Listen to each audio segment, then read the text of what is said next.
Alright guys, we are back again with a new video with the title Try Not to Laugh Challenge when you hear what Trump just said. I'm from Asia, I'm interested in US politics and I do reaction political videos of US. If you're interested in my channel, please give your precious seconds to subscribe to my channel. So without wasting any time, let's move to the video. Let's dive into the video. Here we go. Donald Trump sat down for an interview with Moms for Freedom and struggled to effectively answer basic questions, and also spoke in Iowa where he said he's waging a war on American democracy and that he saved Obamacare. Huh?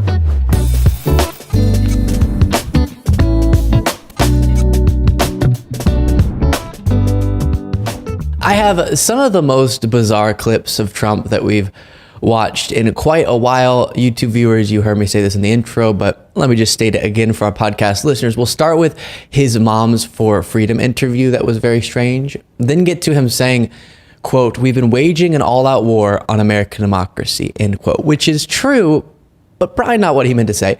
Plus randomly claiming that he saved Obamacare while talking about how he's going to repeal it. It's all very strange. By the way, before getting into this first clip, do me a favor, YouTube viewers, and make sure you are subscribed to the YouTube channel. Plus, click the like button. Why not? With that being said, here is the first moment from Trump's interview with Moms for Freedom. I'd venture to say that's not an accurate representation of their policy views. And honestly, of course, Trump is a really enraging person to listen to. But these clips also made me laugh because of just how confused Trump comes off. Here he gets asked about what he's going to do to protect parental rights, and see if you can identify a single policy proposal in his answer. Parental rights really goes on the hand in hand with this.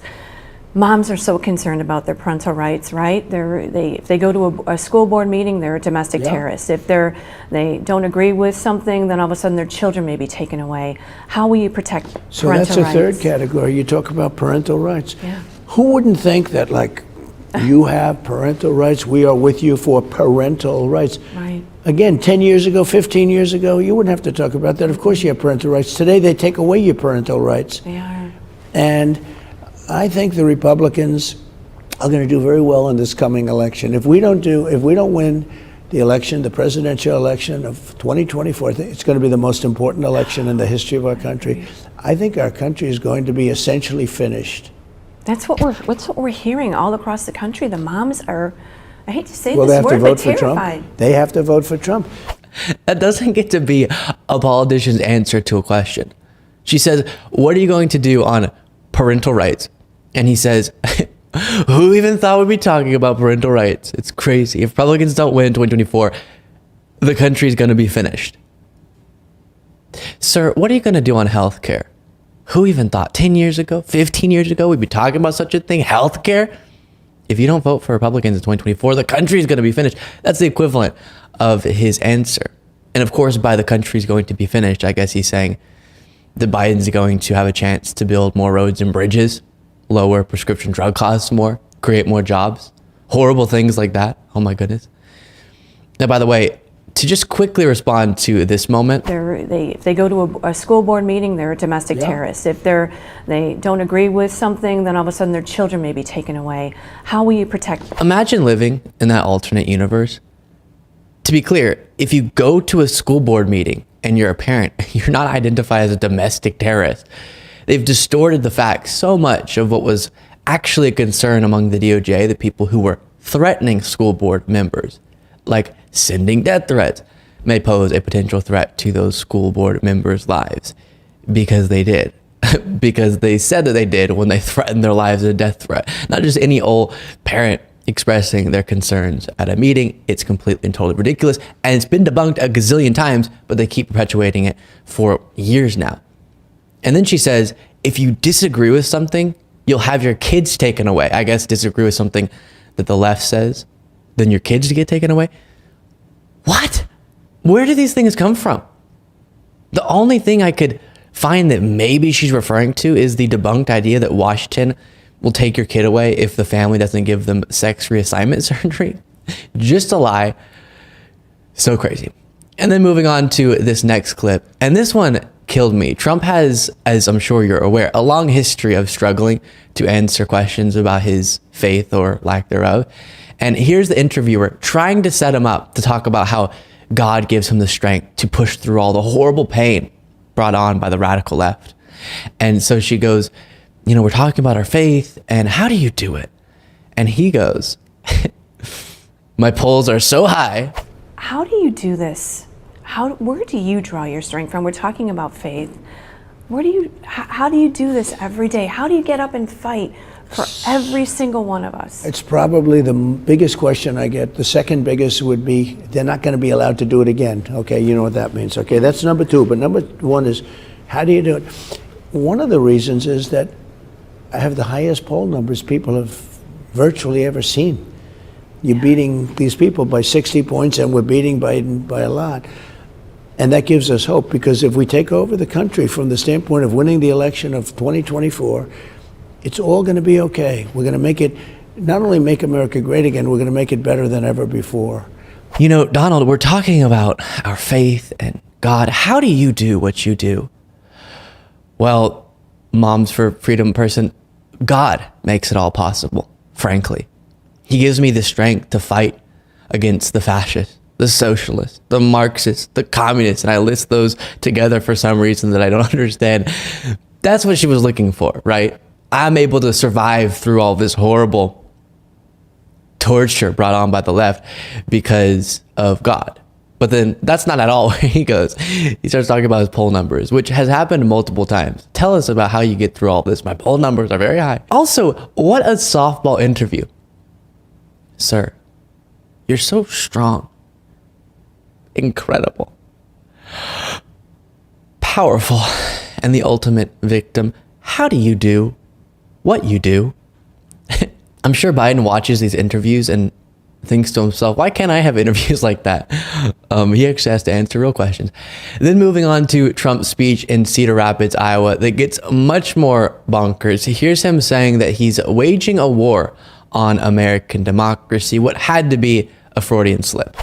But we've been waging an all-out war on American democracy. You look at what they've been doing, and So obviously he didn't mean to say that, I'm assuming, but it's true.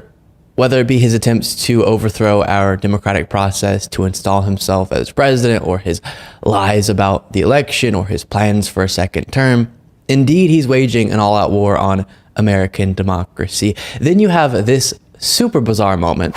we're also going to fight to give much better health care than what you have right now. This is a newer subject, but Obamacare is a disaster.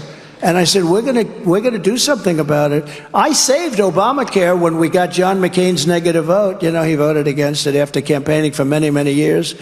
He said, thumbs down. It was an amazing night. But we're going to... Oh, what?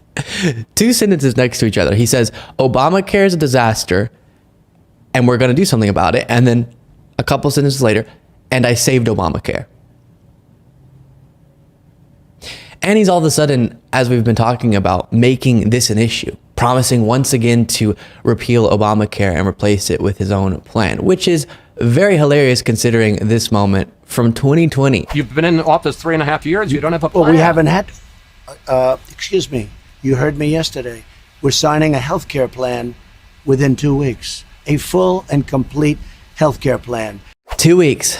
2 weeks we're going to get to see the wonderful healthcare plan that never was. And then in a truly, stunningly, mind-bogglingly delusional moment, Trump says he's going to be going into his criminal trials. And I guess as his defense, and the trials, I should say, in regard to his attempts to block the peaceful transfer of power, he's going to be calling for a redo, a quote, redo on the 2020 election, whatever that means. Only got indicted once. He got indicted. I got indicted 4 times because I'm questioning a crooked election. But we're not questioning it. We know the results. We know it. And when we go through courts, if we ever even have to do it, because you have presidential privilege, and also if we should never have to do that. But if we do, we want to redo the election only from the standpoint, we want that election, we want to look at it very carefully. We have so much information. There was so much corruption in that election. Does he even know what he's saying? I genuinely wonder that sometimes. The confusion just seems to be gushing out of him. We want to redo the election, he says. I guess you're going to have that chance against Biden in 2024, but that's not what he means, obviously. And of course, so many other lies stuffed into that short clip. You have him saying that he's been indicted for questioning the election. False. He's been indicted for putting together a fraudulent slate of electors to disenfranchise millions of voters across the country, or trying to block the certification of the election, or trying to get local election officials to engage in fraudulent activities that would be against their oath of office, etc. He was indicted for his actions and not his lies about the election. And of course, he lied about the election in that clip as well, saying it was corrupt, alluding to it being stolen. The only thing corrupt about the election was Trump's attempts to overthrow the results. Then Trump, this is crazy, okay? He really exposes the Joe Biden evil plot, the scheme for 2024. He's going to try to do things that are good and then try to get reelected based on them. Well, because you couldn't get him from the rhinos, Mitch McConnell and these guys, you couldn't get it. He was not good. You couldn't get it from him, and Paul Ryan was like this a real jerk, a real fool, like a stupid fool. But these guys, they wouldn't give it to you. They wouldn't give it. And now they end up giving trillions of dollars to this character, Biden. And he goes around saying, we'll build a bridge, we'll build whatever you want, trying to buy votes. But it's not working because Trump, as crazy as this might sound, elected officials actually are supposed to do that. They're supposed to try to do good things for their constituents and then hope that that helps them get reelected and say, hey, I did all this, reelect me. That's called, wait for it, democracy. So Biden, I guess my message to you would be, keep trying to buy our votes with all those bridges and roads and broadband, clean and reliable drinking water, lower prescription drug costs, expanded healthcare coverage for veterans, investments in American manufacturing, and millions and millions and millions of jobs. I'm proud to say that I'm a supporter of that secret evil plan. Okay, so this was the video. First of all, tell me one thing. Do you trust Trump? What are you going to do in 2024 election? Are you going to vote for Trump? Are you going to vote for Biden? I'm just confused what is going to happen in 2024 election in November.